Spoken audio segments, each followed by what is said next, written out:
Israel மீண்டும் தாக்குதலை நடத்தி விடுக்கின்றது லெபனானை நோக்கி. உண்மையிலேயே இப்பொழுது தனது சொல்லை கேட்காவிட்டால் நீங்கள் உங்களுடைய தன்மையிலே செயற்பட வேண்டும் என்கின்ற ஒரு அறிவிப்பை டொனால்ட் ட்ரம்ப் அவர்கள் வெளியிட்டிருக்கின்றார். இந்த அறிவிப்பு என்பது இப்பொழுது முதலாக வருகின்றது. இந்த இஸ்ரேல் தனது தேவைகளுக்காக இவர்களை பயன்படுத்துகின்றது என்பதை தெளிந்தவர்களாக மக்கள் மாறி வருவதை அமெரிக்கா உணர்ந்து வருகின்றது என்று சொன்னால், உண்மையிலேயே அமெரிக்க வெள்ளை மாளிகையில் ஒரு அறை இருக்கின்றது, அதாவது சிச்சுவேஷன் ரூம். அதாவது நடக்கின்ற விடயங்கள் அல்லது ஒரு விடயத்தை, போர் தொடர்பான விடயத்தை ஆராய்வதற்கான ஒரு அறை இருக்கின்றது. அந்த அறையில் அமெரிக்க ஜனாதிபதியும் முக்கியஸ்தர்களும் கலந்து ரகசியமாக ஆலோசிக்கின்ற அறைக்கு நெத்தன்யாகு இந்த பிப்ரவரி மாதம் சென்று அங்கே அவரே கூட்டத்தை நடத்தினார். டொனால்ட் ட்ரம்ப் கேட்டுக்கொண்டிருந்தார். அதன் பொழுதுதான் அவர் கூறினார், ஆமாம், ஈரானின் தலைமையை அளிக்க முடியும், ஈரானை அழைத்து விட முடியும், உங்களுக்கும் வெற்றி எங்களுக்கும் வெற்றி, போரை தொடங்குவோம் என்று. அதன் மூலம் இவர்களை ஒரு கபடமாக போருக்குள் கொண்டு சென்ற சக்தியாகத்தான் இஸ்ரேல் இருக்கின்றது. அந்த நிலையில் இப்பொழுது இந்த மத போர் என்பது நிச்சயமாக ஒரு மாறுபட்ட கோணத்திற்கு செல்கின்றது. நாங்கள் யூதர் வழி வந்தவராக இயேசு பிரான் இருந்தாலும் தாங்கள் தொடர்ந்து ஆதரவளிக்க வேண்டுமா என்கின்ற நிலையை அமெரிக்கா எட்டி வருகின்றது என்பதில் எந்தவித ஐயமும் இல்லை. ஆனால் அதற்குரிய காரணம் அவர்களுடைய வரவு செலவு திட்டமும் அவர்களுடைய பண பற்றாக்குறையும் என்பதில் தான் முக்கியமாக நாங்கள் கருதுகோளாக எடுக்க வேண்டிய விடயம். யூதர்களுடைய பார்வை என்பது தாங்கள் அகல கால் விரித்து அந்த பிரதேசத்தை கைப்பற்ற வேண்டும் என்பதாகவும், ஆனால் அங்கே மாறுபடுகின்ற சூழல் என்பது தற்பொழுது இந்த சவுதி அரேபியா மற்றும் துபாய் போன்ற நாடுகளை எல்லாம் ஒரு வரமெல்லைக்கு தள்ளி அவை கூட ஈரானின் சார்பாக சில வேளைகளில் அல்லது ஒருமித்த ஒரு முஸ்லீம் குரலாக அவை எழும்பக்கூடிய சந்தர்ப்பத்தை கொடுக்கலாம். ஆனால் அதற்குரிய காலம் என்பது சில ஆண்டுகளாக பிறகுதான் தெரிய வரும். என்றால் எவ்வாறு இந்த போர் மத்திய கிழக்கை சின்ன பின்னமாக்கியுள்ளது என்பதை நாங்கள் காண்கின்றோம். ஆனால் அதன் தொடர் விளைவு எவ்வாறு இருக்கும் என்பதை சில ஆண்டுகள் தெரிவித்து நிற்கும். அதன் பொழுது ஒரு மாறுதல் என்பது அங்கே ஏற்படும். எனவே இந்த போர் என்பது முடியும் என்பதற்கான சாத்தியக்கூறு அங்கே இல்லை. இது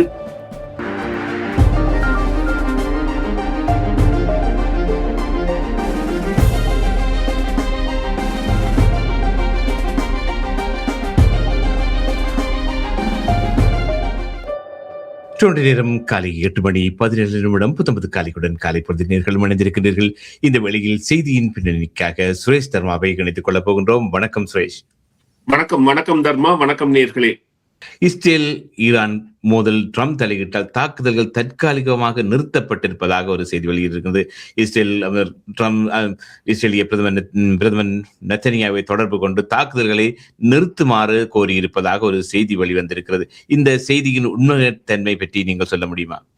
இல்லை, இன்றும் இஸ்ரேல் மீண்டும் தாக்குதலை நடத்தி விடுக்கின்றது லெபனானை நோக்கி. உண்மையிலேயே இப்பொழுது தனது சொல்லை கேட்காவிட்டால் நீங்கள் உங்களுடைய தன்மையிலே செயற்பட வேண்டும் என்கின்ற ஒரு அறிவிப்பை டொனால்ட் ட்ரம்ப் அவர்கள் வெளியிட்டிருக்கின்றார். இந்த அறிவிப்பு என்பது இப்பொழுது முதலாக வருகின்றது. அவர் அந்த பிபி என்றுதான் அவரை நெத்தன்யாகுவை அழைப்பார். நீங்கள் என்னது சொல்லை கேட்காவிட்டால் நீங்கள் உங்கள் பாட்டிலேயே செயற்பட வேண்டும் என்று.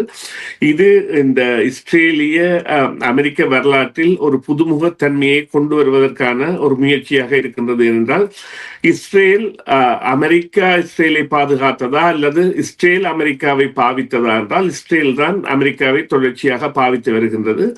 அமெரிக்காவின் வருடாந்த வரவு செலவு திட்டத்திலேயே சுமார் 20-25 பில்லியன் டாலர்கள் அவர்களுக்குரிய ஆயுதங்கள் வாங்குவதற்கான வசதிகளை கொடுப்பதாகவும், சுமார் 500 மில்லியன்கள் வேறு வசதிகளுக்கான உதவியாக கொடுப்பதாகவுமான திட்டங்களை அவர்கள் கொண்டிருக்கின்றார்கள். இதற்கான காரணம் இரு நாடுகளுக்கு இடையேயான தொடர்பு என்பது.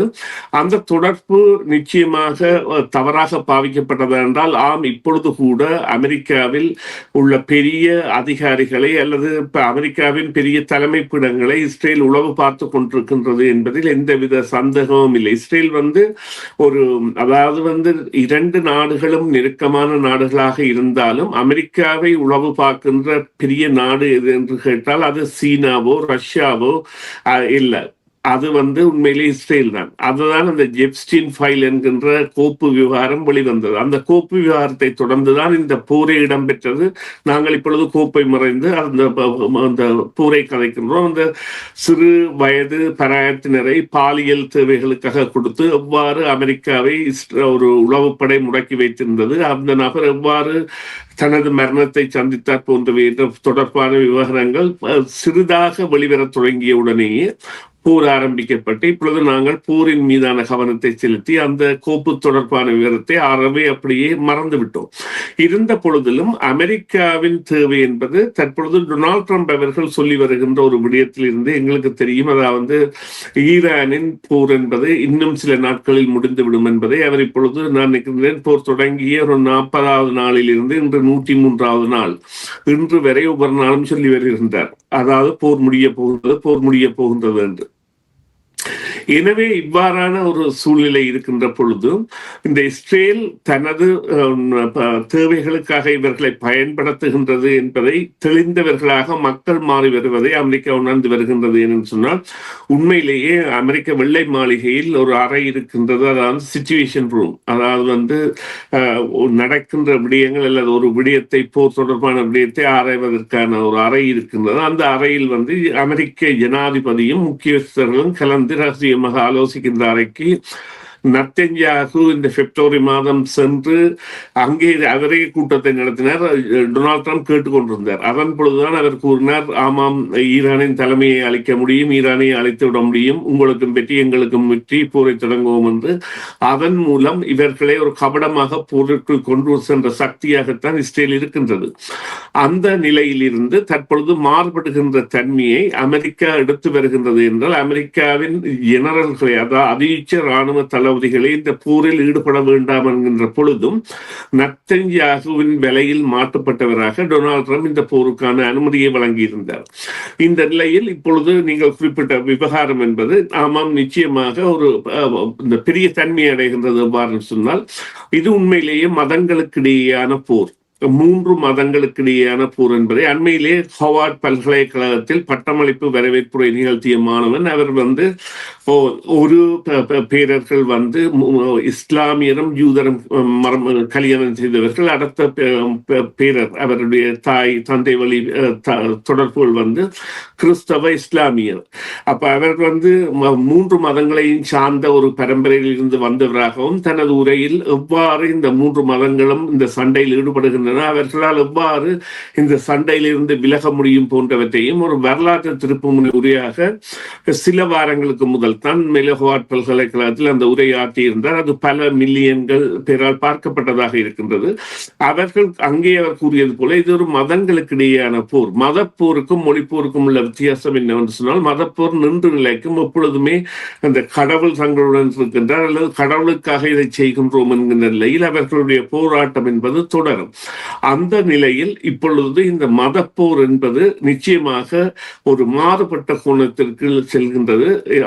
நாங்கள் யூதர் வழி வந்தவராக இயேசு பிரான் இருந்தாலும் தாங்கள் தொடர்ந்து ஆதரவளிக்க வேண்டுமா என்கின்ற நிலையை அமெரிக்கா எட்டி வருகின்றது என்பதில் எந்தவித ஐயமும் இல்லை. ஆனால் அதற்குரிய காரணம் அவர்களுடைய வரவு செலவு திட்டமும் அவர்களுடைய பண பற்றாக்குறையும் என்பதில் தான் முக்கியமாக நாங்கள் கருதுகோளாக எடுக்க வேண்டிய விடயம்.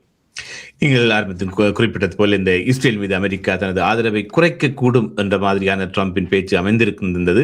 அதேபோல் இந்த ட்ரம்பின் இந்த அறிவிப்பு இந்த இஸ்ரேல் ஈரான் மோதலில் இந்த தற்காலிக அமைதியை ஏற்படுத்தும் என்றோ அல்லது ஒரு நீண்டகால சமாதானத்துக்கான ஒரு அடித்தளமாக இது அமையுமா என்று நீங்கள் எதிர்பார்க்கிறீர்களா? இல்லை, அவ்வாறான சந்தர்ப்பம் இல்லை. உண்மையிலேயே நாங்கள் அண்மையில் விவாதித்தது போல் ஒரு நிகழ்ச்சியில் ஐக்கிய நாடுகள் அவையின் உலக உணவு திட்டம் கூட இந்த போர் தொடர்ந்தால் பல நாடுகள், இலங்கை உட்பட பல நாடுகள் வறுமை நிலையை அடையும் என்கின்ற கருத்தை கூறியிருக்கிறார்கள். எனவே அவ்வாறான நிலையில் இந்த போரின் தொடர்ச்சி என்பது தொடரக்கூடிய நிலையைத்தான் இஸ்ரேல் அமெரிக்காவின் சொல்லை கேட்காமல் தாக்குதலை தொடர்ந்து லெபனானையும் கைப்பற்றி ஒரு அகண்ட இஸ்ரேலாக தான் மாறுவதற்கான முயற்சியில் செய்து வருகின்றது. இந்த நிலைமை என்பது பல முயற்சிகளை அங்கே மேற்கொள்ளும். எவ்வாறென்றால் ஈரானின் தலைமைத்துவத்தை உறுதிப்படுத்துவதாக அல்லது அந்த பிராந்திய ஆதிக்கத்தை தொடர்ந்து வைத்திருப்பதற்கான ஒரு சக்தியாக ஈரானை வளர்த்தெடுப்பதாகவும், இந்த கர்முஸ் நீர்நிலை தொடர்பான போக்குவரத்தின் கட்டுப்பாடு என்பதை ஈரானின் தொடர் ஆதிக்கத்தில் இருப்பதாகவுமான நிலைமைகளை ஏற்படுத்துகின்ற பொழுது ஏற்படுகின்ற சிக்கல்கள் போன்றன பல நாடுகளுக்கும் பல பிரச்சனைகளை ஏற்படுத்துவதாகவும், அது அதாவது இஸ்ரேல் தான் விரும்பியதை இப்பொழுது அடையாவிட்டால் எப்பொழுதுமே அடைய முடியாது என்கின்ற ஒரு அவாவில் அல்லது ஒரு பயத்தில் தான் அது செய்து கொண்டு வருகின்றது. இங்கே ஒரு விடயத்தை குறிப்பிட வேண்டும். 1948 இஸ்ரேல் என்பதை ஏற்படுத்த முதல் சுமார் 1 மில்லியன் மக்கள் என்பவர்கள் ஈரான், ஈராக், மொரோக்கோ போன்ற பல அரபு நாடுகளிலும் வாழ்ந்தவர்களாக இருந்த பொழுதும் இப்பொழுது இந்த இஸ்ரேல் என்கின்ற நாடு அமைக்கப்பட்ட பிறகான அவர்களுடைய செயற்பாடு என்பது பல ஆப்பிரிக்க நாடுகளில் இருந்து குடியேற்றவாசிகளாக யூதம் மதம் சார்ந்தவர்களை கொண்டு வருவதாகவும், அதே நேரம் கனடா, அமெரிக்கா, ஐரோப்பா போன்ற நாடுகளில் இருந்து அதாவது அவர்களுடைய வெக்கேஷன் ஹோம், அதாவது அவர்களுடைய விடுமுறை கழிப்புக்கான வீடுகளை அவர்கள் அங்கே வாங்கி வைத்திருக்கின்றார்கள். போய் வருபவர்களாக இருக்கின்றார்கள்.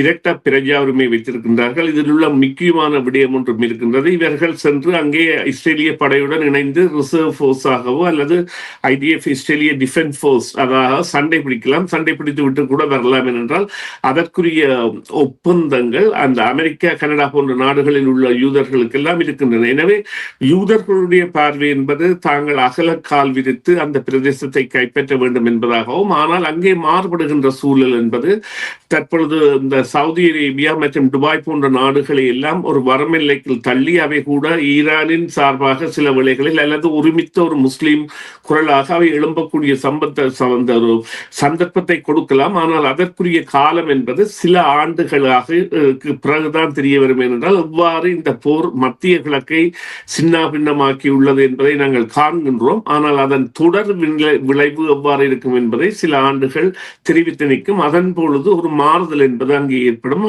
எனவே இந்த போர் என்பது முடியும் என்பதற்கான சாத்தியக்கூறு அங்கே இல்லை. இது தொடர்ந்து சாம்பல் பூத்த நெருப்பாக இருக்க போகின்றது. அதுதான் உண்மை. நன்றி சுரேஷ் சர்மா. இந்த வேளையில் இணைந்து கொண்டு உங்களுடன் கருத்துக்களை பகிர்ந்து கொண்டதற்கு பிரதர் பொழுதில் பிரதர் விடயம் தொடர்பாக உங்களுடன் பேசிக்கொள்ளலாம். மீண்டும் மறுமுறை கலியகம் சார்பாகவும் நேர்கள் சார்பாகவும் உங்களுக்கு எமது மனமார்ந்த நன்றிகள். நன்றி தர்மா. நன்றி நேர்களே. மீண்டும் ஒரு பொழுதில் சந்திப்போம். டிவிஐ யூடியூப் சேனலில் இணைந்திருக்கும் நேர்கள் அனைவருக்கும் எமது நன்றி. எமது காணொளி தொகுப்புகளை தொடர்ந்து நீங்கள் பார்வையிடுவதற்கு கீழிருக்கின்ற பெல் பட்டனை அழுத்துவதனூடாக நோட்டிபிகேஷனில் பல காணொளி தொகுப்புகள் உடனுக்குடன் உங்களை வந்து சேரும். அருகில் இருக்கின்ற முக்கிய காணொளி தொகுப்புகளையும் பார்வையிட தவறாதீர்கள்.